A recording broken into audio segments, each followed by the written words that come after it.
بسم اللہ الرحمن الرحیم۔ شروع اللہ کے نام سے جو بڑا مہربان اور نہایت رحم کرنے والا ہے۔ نماز فجر کے فوراً بعد ایک تسبیح کا راز، جس کے ہاتھ بھی یہ تسبیح کا راز لگ گیا، وہ ایک ہی دن میں کروڑوں کا مالک بن گیا۔ محترم ناظرین، ہمیں اللہ رب العزت کا لاکھ بار شکر ادا کرنا چاہیے، جس ذات نے ہمیں اپنی عبادت کرنے کی توفیق عطا فرمائی۔ دوستو، یہ وظیفہ کرنے سے میرا رب دنیا کی ہر چیز، جس چیز کی آپ کو طلب ہے، وہ عطا کر دے گا۔ آج کا وظیفہ غیبی طریقے سے دولت اور پیسوں کو لانے والا وظیفہ ہے۔ ناظرین، یہ تیز ترین وظیفہ ہے، مطلب یہاں وظیفہ پڑھا، وہاں کام بن گیا۔ نماز فجر کے فوراً بعد صرف ایک تسبیح پڑھنے کی دیر ہے، اللہ تعالیٰ آپ کو کروڑ پتی بنا دے گا انشاءاللہ۔ محترم ناظرین، آج جو ایک خاص تسبیح کا عمل میں آپ کو بتانے لگا ہوں، یہ تسبیح آپ نے روزانہ پڑھ لینی ہے۔ یہ تسبیح پورے سال کا رزق آپ کے گھر لے کر آ جائے گی اور پورا سال گھر میں دولت کی بارش اللہ کے فضل و کرم سے ہوتی رہے گی۔ یہ انتہائی مجرب وظیفہ ہے۔ یہ تسبیح انتہائی طاقت والی ہے اور آزمودہ ہے، اور جس کے ہاتھ میں یہ تسبیح کا راز لگ جاتا ہے، وہ خاندان میں امیر ترین ہو جاتا ہے۔ تو میں اپنے تمام بہن بھائیوں سے گزارش کرتا ہوں کہ آج کا یہ جو وظیفہ ہے، جو آپ کے لیے لے کر آئے ہیں، کسی صورت اس وظیفے کو نظر انداز مت کرنا۔ یہ ایسا عمل ہے، اس عمل سے آپ کی زندگی کی مشکلات ختم ہو جائیں گی اور دنیا میں اللہ کے فضل و کرم سے آپ کو خاص مقام نصیب ہوگا۔ اللہ والو، بہت سے میرے بھائی بہنیں ایسی ہیں جن کے کمنٹس آتے رہتے ہیں، بہت زیادہ پریشان ہیں، مشکلات اور پریشانیوں میں دھنسے ہوئے ہیں۔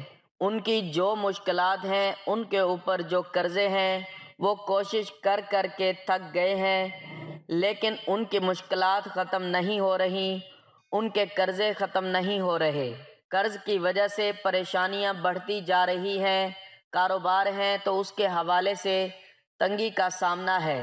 تو میں ان تمام ناظرین کو کہتا ہوں کہ روزانہ فجر کی نماز کے بعد یہ تسبیح پڑھ لیا کریں۔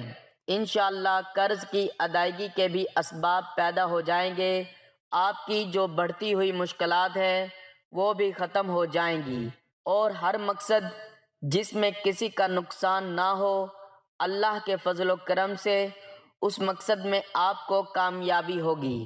ناظرین، انسان پر جو مصیبت آتی ہے، چاہے بیماری کی صورت میں ہو یا غربت کی شکل میں ہو، چاہے کاروباری پریشانی ہو یا خاندانی لڑائی ہو، بڑوں کا دکھ اور صدمہ ہو، ہر قسم کی مصیبت اس کے گناہوں کی وجہ سے آتی ہے۔ اس لیے فوراً سچی توبہ کرتے ہوئے اللہ تعالیٰ سے ہمیں معافی مانگنی چاہیے، کیونکہ اللہ تعالیٰ توبہ کرنے والوں سے محبت کرتا ہے اور توبہ کرنے والے کی پریشانیوں اور مصیبتوں کا ازالہ کر کے اسے خوشحال بنا دیتا ہے۔ ناظرین، آپ سے درخواست ہے کہ خود بھی اور کمنٹ باکس میں بھی ایک بار استغفار لازمی کریں، تاکہ دوسروں کو بھی ترغیب ہو اور ہمارے لیے بھی خیر و برکت کا باعث ہو۔ ناظرین، انسان میں گناہوں اور غلطیوں کی جانب رغبت کا میلان موجود ہے۔ انسان میں نفس گناہوں میں مبتلا کرنے کی کوشش کرتا رہتا ہے۔ جس میں فطرت انسانی کسی گناہ یا غلط کام کا ارتکاب کرتا ہے تو وہ یہ جان رہا ہوتا ہے کہ وہ غلط کام یا ظلم و زیادتی کر رہا ہے، وہ رسول اللہ صلی اللہ علیہ وآلہ وسلم کے طریقے کی مخالفت کر رہا ہے اور اللہ کے فرامین سے بغاوت کر کے اس کے قہر و غضب کو دعوت دے رہا ہے۔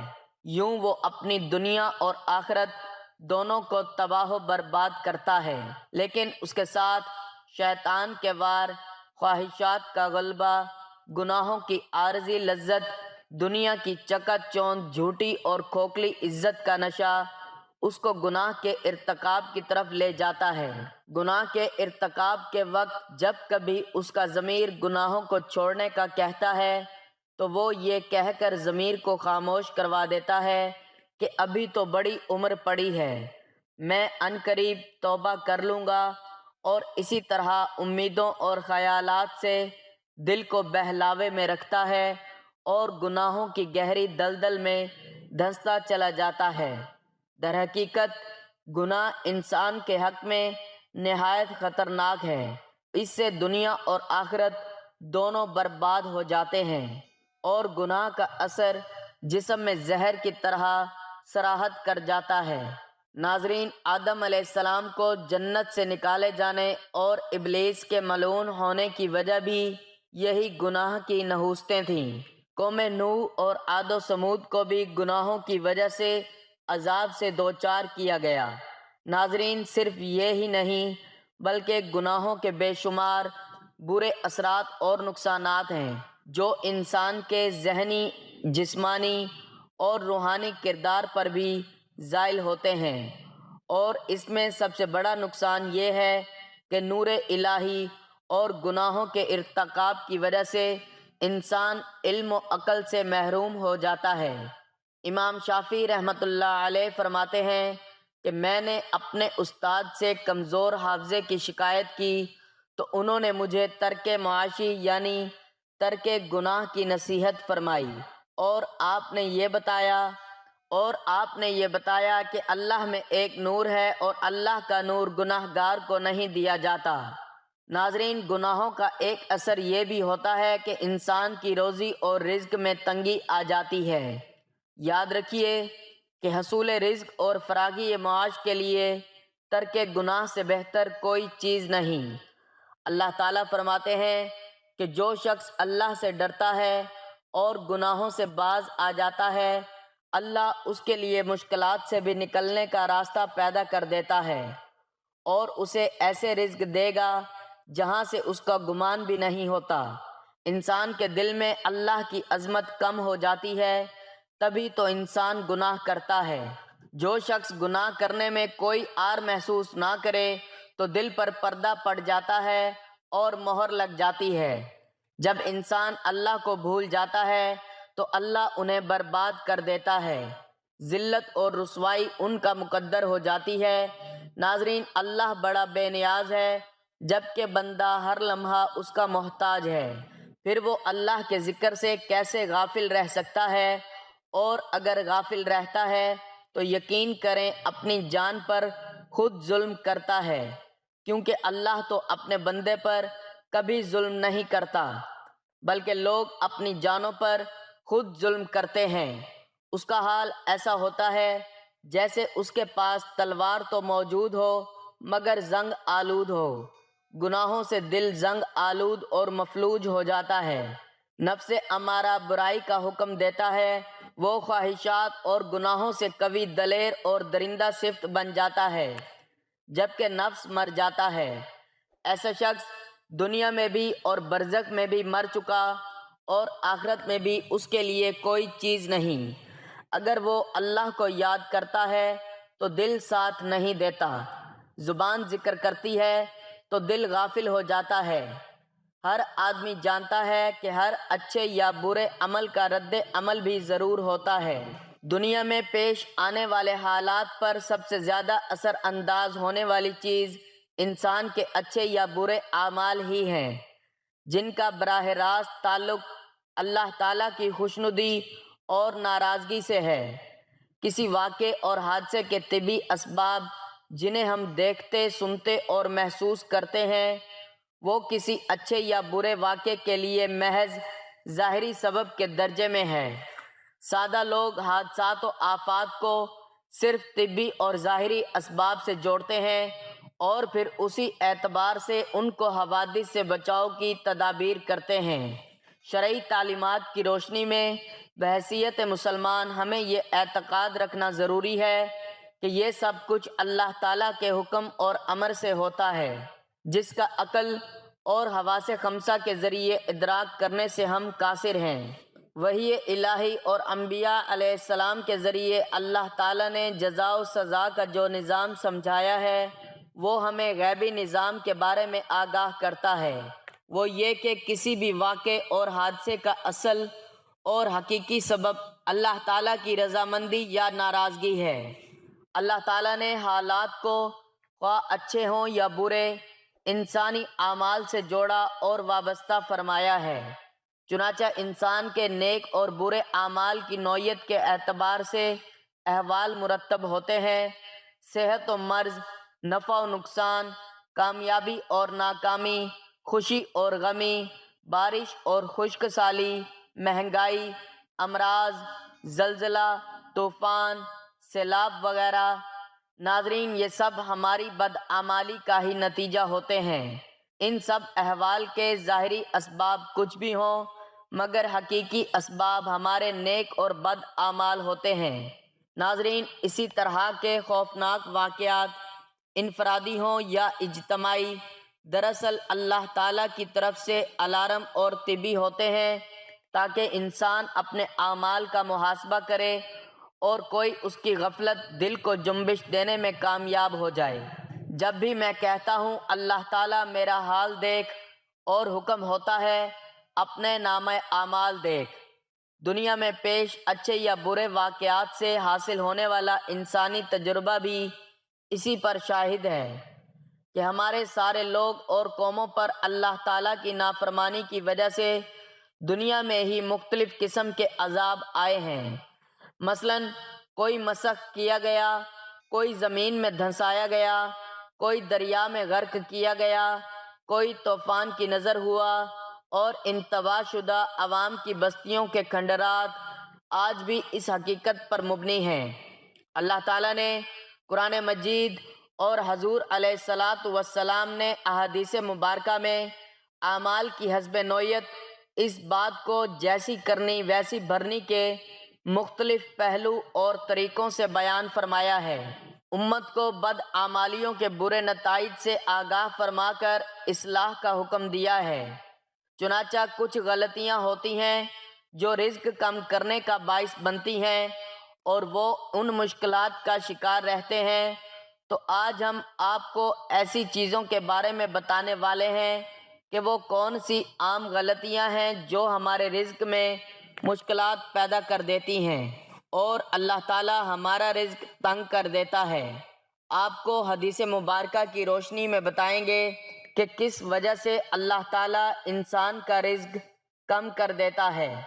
اس کے بعد کچھ کام ضرور کرنے ہوں گے جو آپ کے لیے آسانیاں پیدا کریں گے۔ جتنے چاہیں کر سکتے ہیں، اللہ تعالیٰ کا نام لیں، اللہ تعالیٰ سے مانگتے رہیں تو بے شمار نعمت اللہ پاک آپ کو عطا فرما دے گا۔ سب سے پہلا عمل یہ کہ جوتے پہن کر یا کھڑے ہو کر یا ننگے سر کھانا کھانا رزق میں کمی کا باعث بنتا ہے۔ ناظرین، بہت سے لوگ جوتے پہن کر کھانا کھا رہے ہوتے ہیں یا جلدی جلدی میں کھڑے ہو کر کھانا کھا رہے ہوتے ہیں۔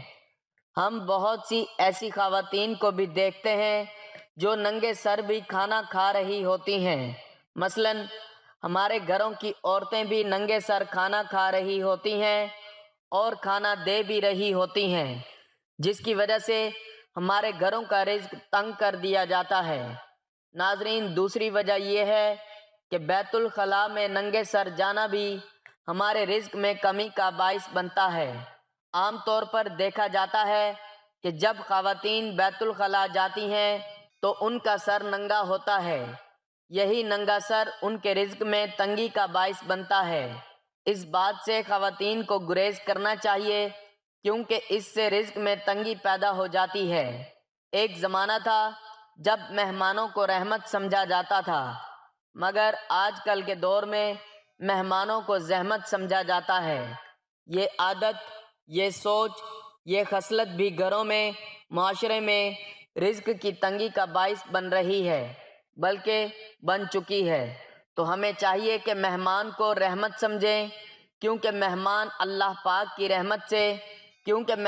اللہ پاک کی طرف سے رحمت لے کر آتا ہے۔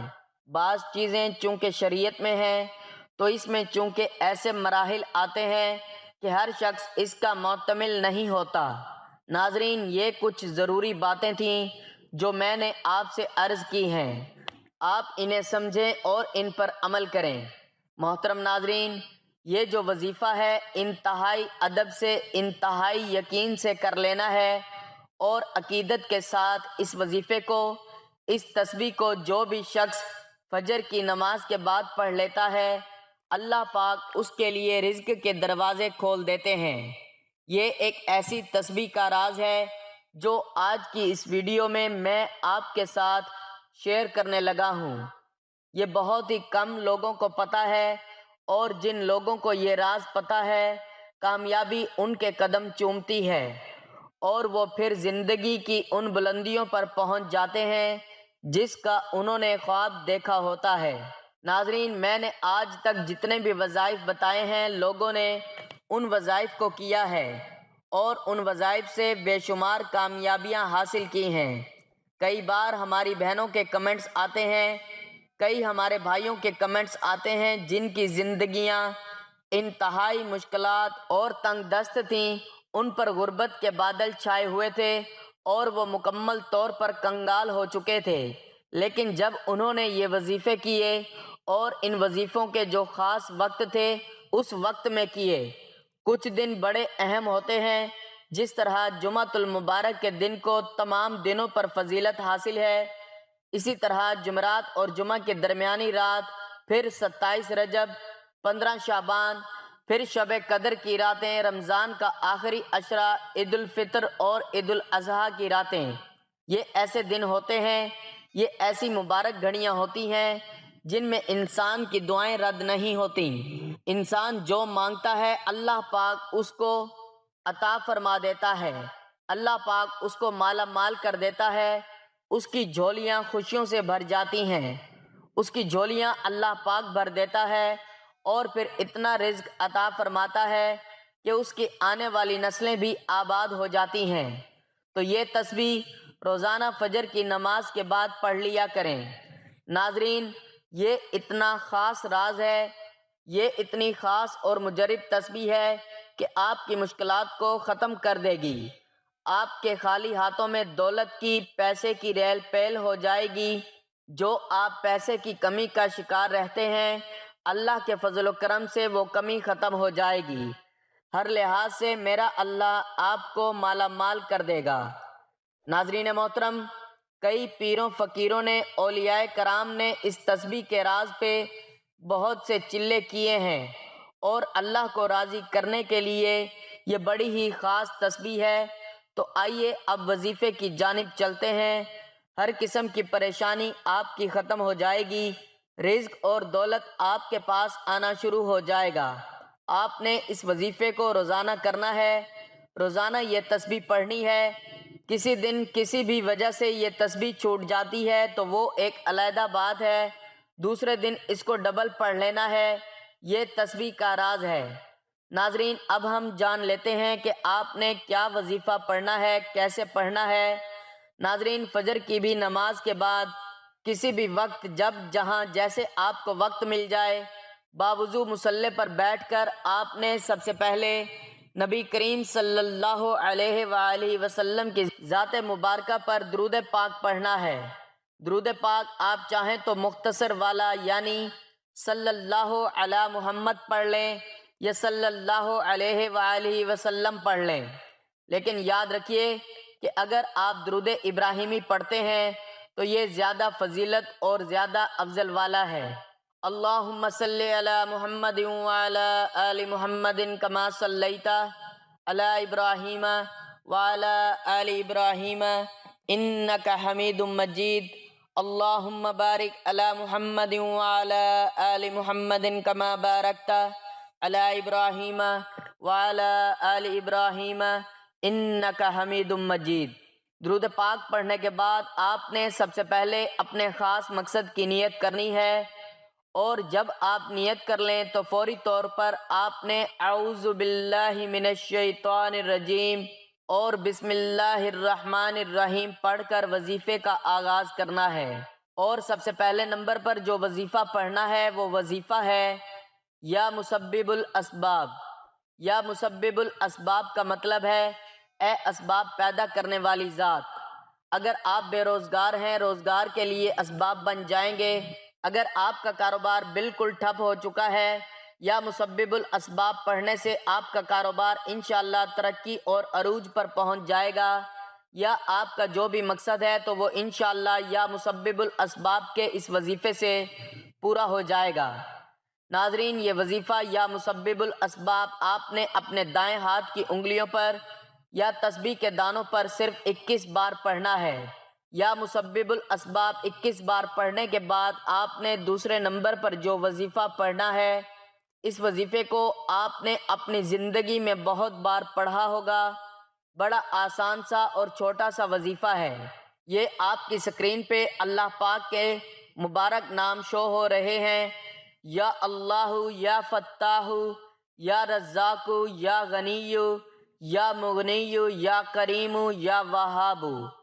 ان مبارک ناموں کو ایک دفعہ پڑھیں گے تو ایک شمار ہوگا، پھر دوسری دفعہ اسی طرح پوری تسبیح آپ نے پڑھ لینی ہے، پھر اگلے دن پھر اسی طرح یا فتاح، یا رزاق، یا غنی، یا مغنی، یا کریم، یا وہاب، پھر اگلے دن پھر اسی طرح یا اللہ، یا فتاح، یا رزاق، یا غنی، یا مغنی، یا کریم، یا وہاب۔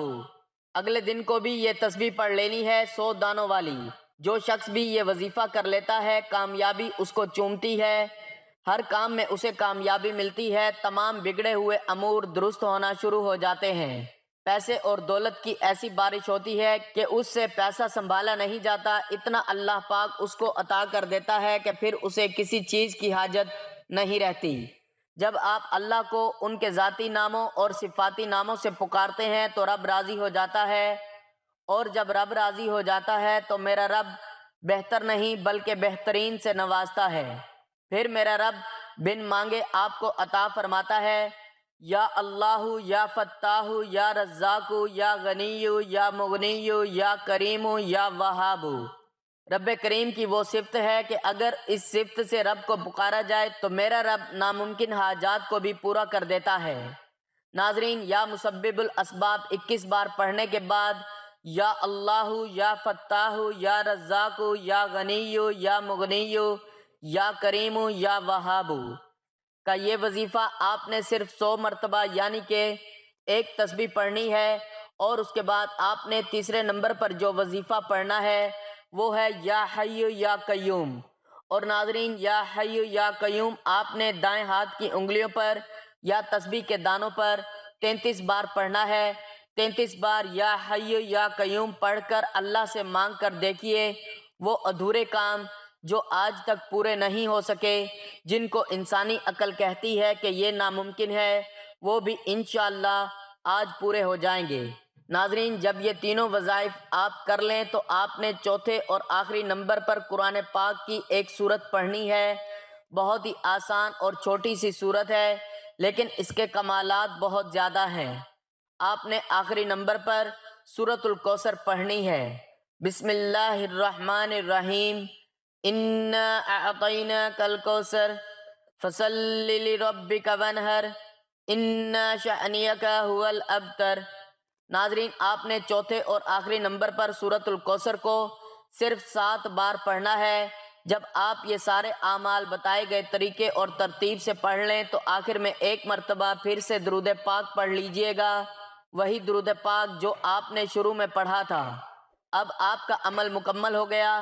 ناظرین، یہ وظیفہ بتائے گئے طریقے اور ترتیب سے پڑھنے کے بعد آپ نے اللہ رب العزت کی بارگاہ الہی میں دعا کرنی ہے، اللہ سے براہ راست التجا کرنی ہے، کوئی واسطہ ڈھونڈے بغیر اللہ سے اپنی حاجات اور اپنے مقاصد کو پورا کرنے کے لیے دعا کرنی ہے۔